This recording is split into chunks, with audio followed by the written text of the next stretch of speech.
Hello, everyone, and welcome back to the Showing Up to Your Life podcast and YouTube channel.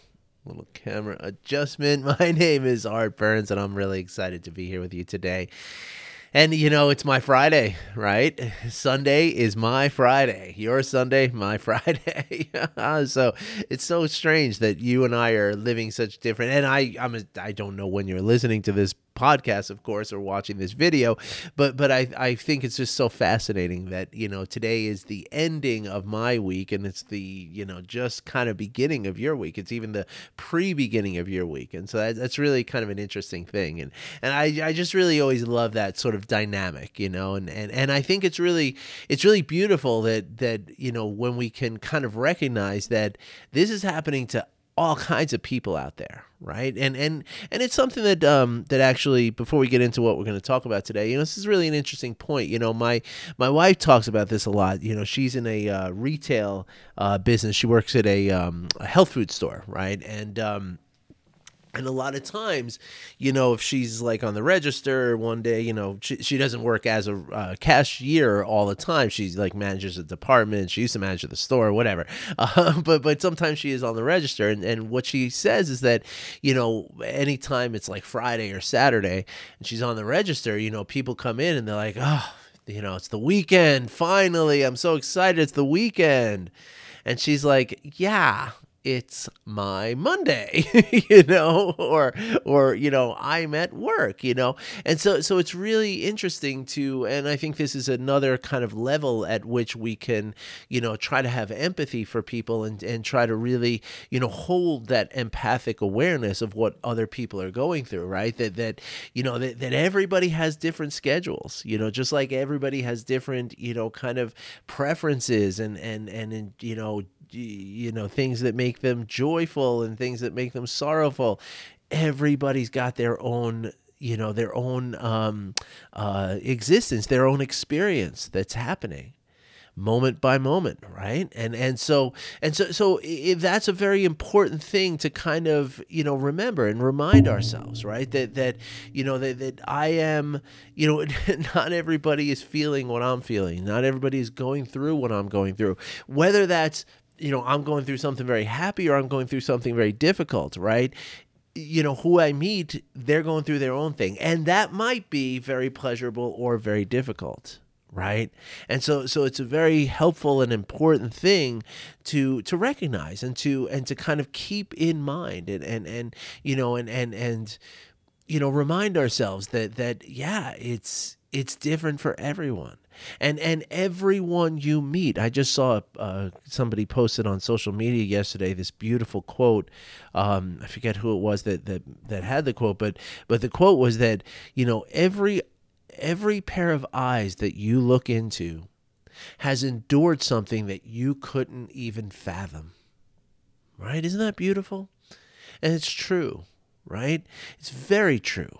And this ties into what we're going to talk about today. So we're not completely off in left field here, but it's true. When we're going through things, when you're looking at that person, right? And for me, it always used to be anger. That was my struggle for so long, the stress and the anger that I would, express the stress with or sort of, vent my stress with. It was always about the anger, right? And so I would stand there, if, let's say, my coffee order got screwed up at Starbucks or something, right? Like that person, right, that I'm looking at and saying, how could you have screwed up my damn order again, you idiot, and unfortunately I used to say that kind of stuff, which was terrible. It's just really horrible, but just even feeling it, right?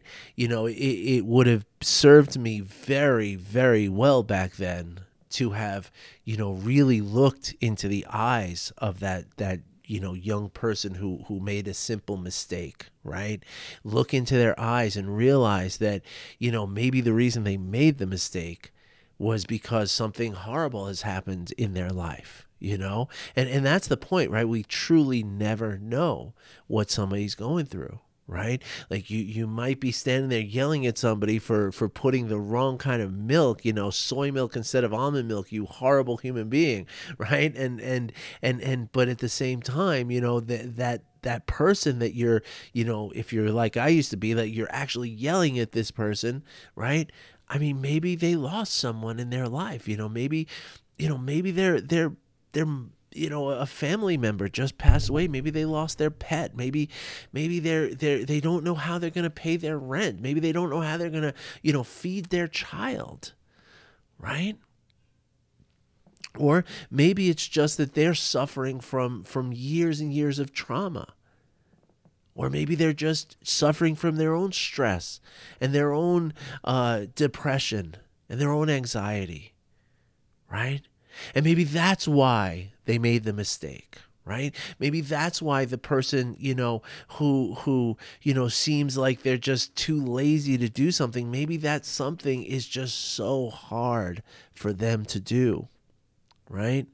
I was in a store yesterday where there was, not one, not two, but 3 different people like looking for one customer's order that had been ordered and held behind the counter, And it would have been very easy for me to say like, hey, kids, come on, I mean, it would have also been very justified for me to be like, you know what, if you're not paying attention to me while I'm standing here online and all 3 of you are helping this one person, I'm going to go take my business elsewhere. Would have been perfectly reasonable and understanding for me to do that, right? And this is how I've evolved because of the work that I've done on myself, right?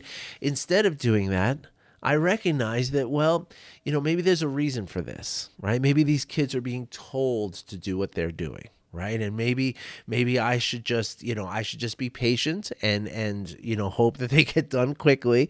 I mean, I didn't really have any place. I kind of had to go to the bathroom, so I was like, oh, this is like not comfortable for me, but my discomfort is it wasn't so horrendous. I mean, again, at any point I could have just put the stuff down and walked out. Like that's I always have that freedom to do that for myself if that's what's necessary.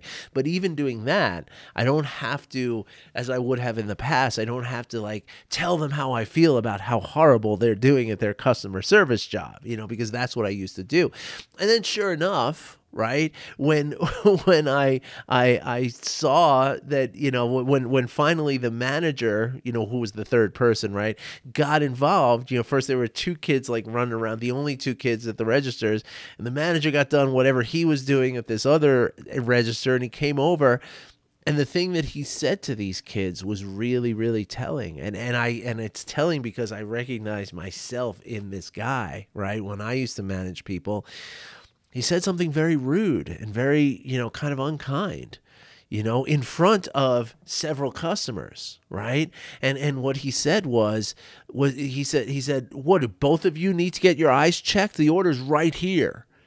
Just like real, like, douchey, Sorry for that term. I hope that doesn't offend anybody, but it really is appropriate in this situation, right? I mean, the guy said something really unkind and really cruel and like he was trying to hurt them, Now, a couple of things we can unpack here, okay? But number one, the first thing is, that's why these 2 kids are running around trying to fix this problem, right? Because they know that this guy who they have to deal with every day is going to say something rude and mean and say it in front of strangers who, taking away these kids' pride. I mean, they're making $16 an hour, dude. I mean, what are you doing here? Right? So how do these kids feel in the face of that, right?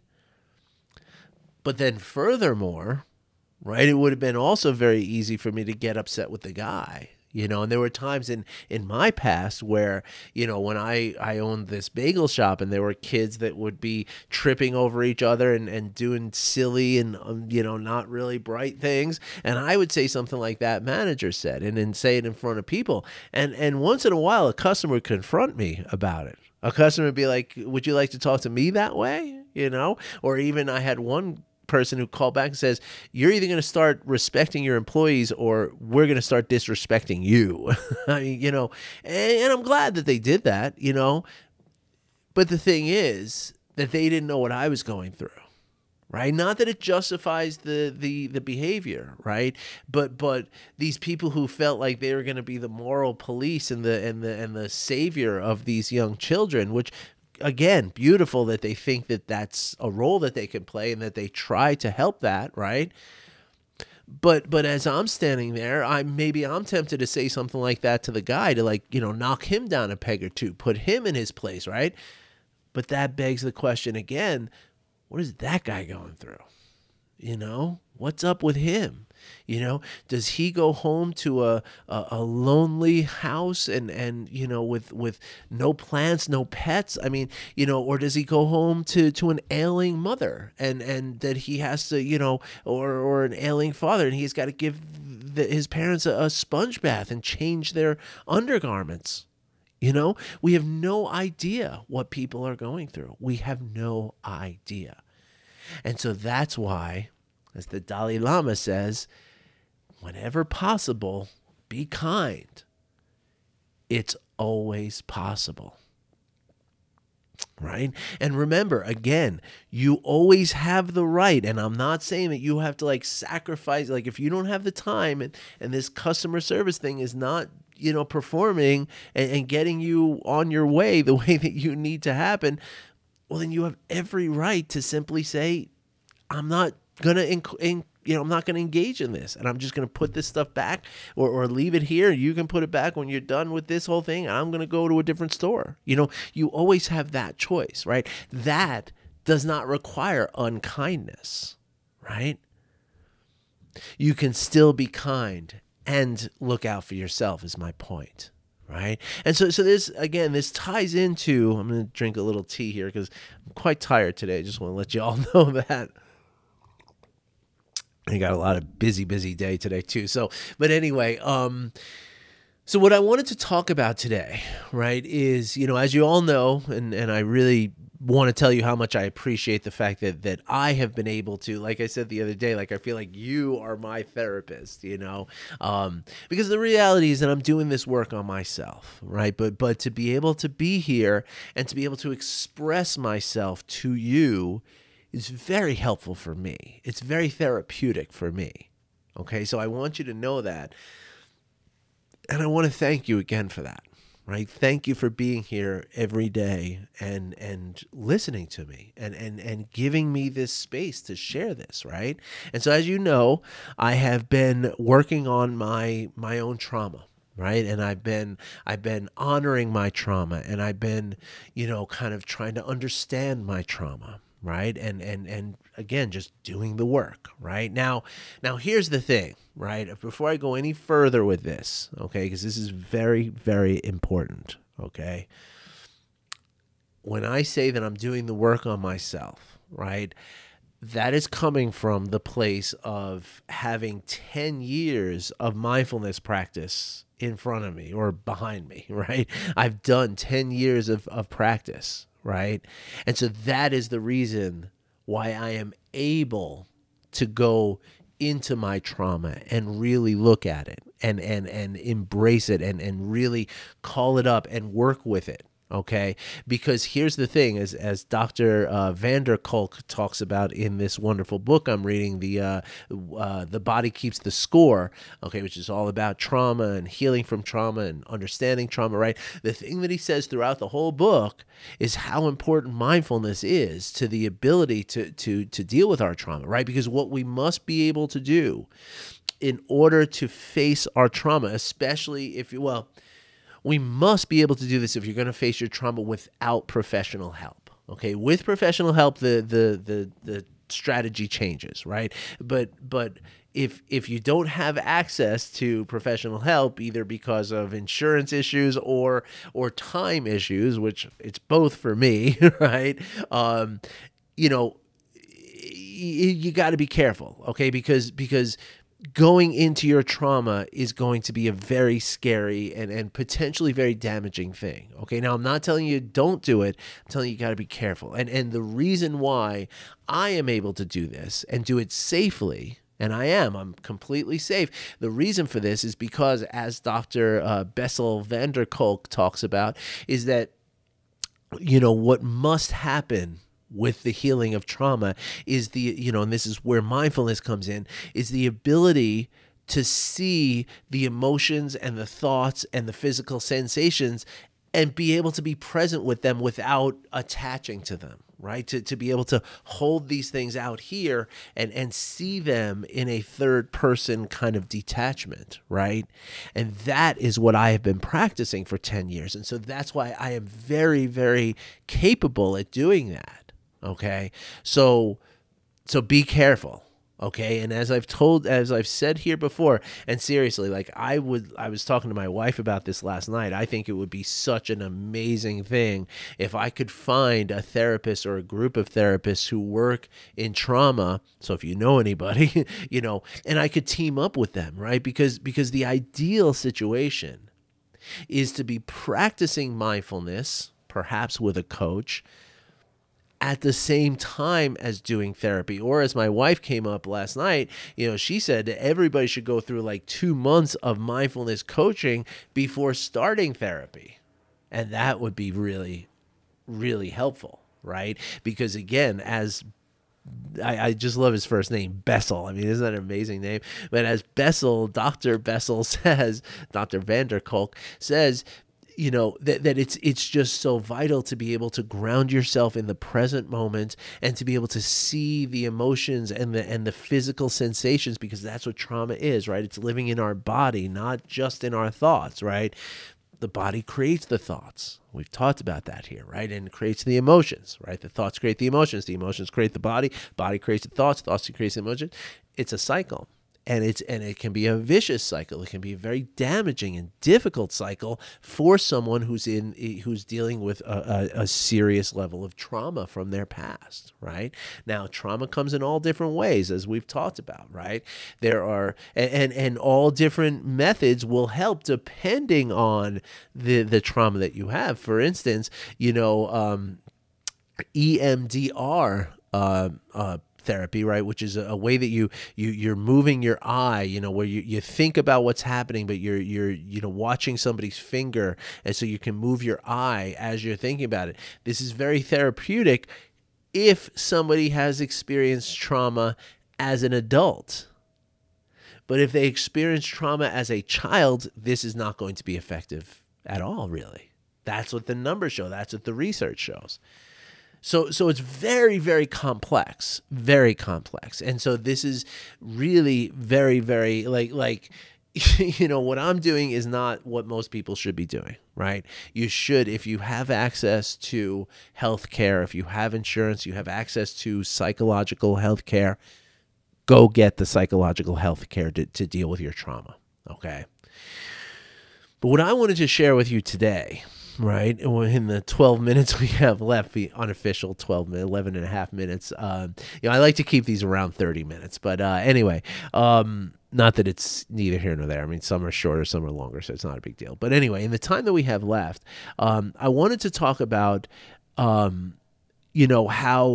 growing up with trauma, and as you know, my trauma, I've shared it here a couple of times recently, my trauma is very much from my early childhood, right? Just specifically, my trauma started around the time that my father abandoned my family. Even though he never really fully, it was even weirder, he stayed around like on the periphery, just such psychological damage from this guy. But anyway, and he didn't mean it. I know that, but still, it hurt, I mean, if you didn't mean to run me over in your car, I'm still got a broken leg, so just because it's an accident doesn't mean that it's not really painful and really damaging to me, right? And so the problems for me started around that time where I was like 5 or 6 years old, because that's when my mother, started losing her stuff, with regards to her stress and just really losing control of herself in a very big way, and taking that out on me and my sisters in the form of physical and psychological abuse, threatening abandonment every single day, hitting us all that kind of stuff, right? And so as I'm looking back, because the work that I've been doing, and one of the practice that I've been doing, and I'll share this with you because it's a really beautiful practice, and I learned this from my coach a few months ago, where what I've been doing now is, and this is, of course, I have an established compassion practice that I do every single day, right? And what I've done now is I now walk around all day as though 6-year-old me is with me, right? And I show him this is our life. This is our daughter. This is our son. This is, our son loves to play his video games. Isn't that cool? Does he remind you of yourself? Like, he's like almost like around your age. And so what this does is this allows me to be kind and to befriend this poor little kid who was so scared and was so hurt and damaged for all those years, right? And it's been a really powerful practice for me, and I recommend you do this, and I recommend you can also do this and I just assigned this to one of my clients. If there's somebody in your life that you're struggling with, right? Maybe it's you're trying to make a decision of like whether to keep someone in your life or not, or maybe you're having a hard time with the way that somebody's treated you or something like that, right? You can do this with that person, right? Just act as though throughout your day they're standing next to you, and you know what? These are all my books. That's my guitar. That's these are the plants. You want to see all my plants? I gotta water them. Come on, let's water the plants.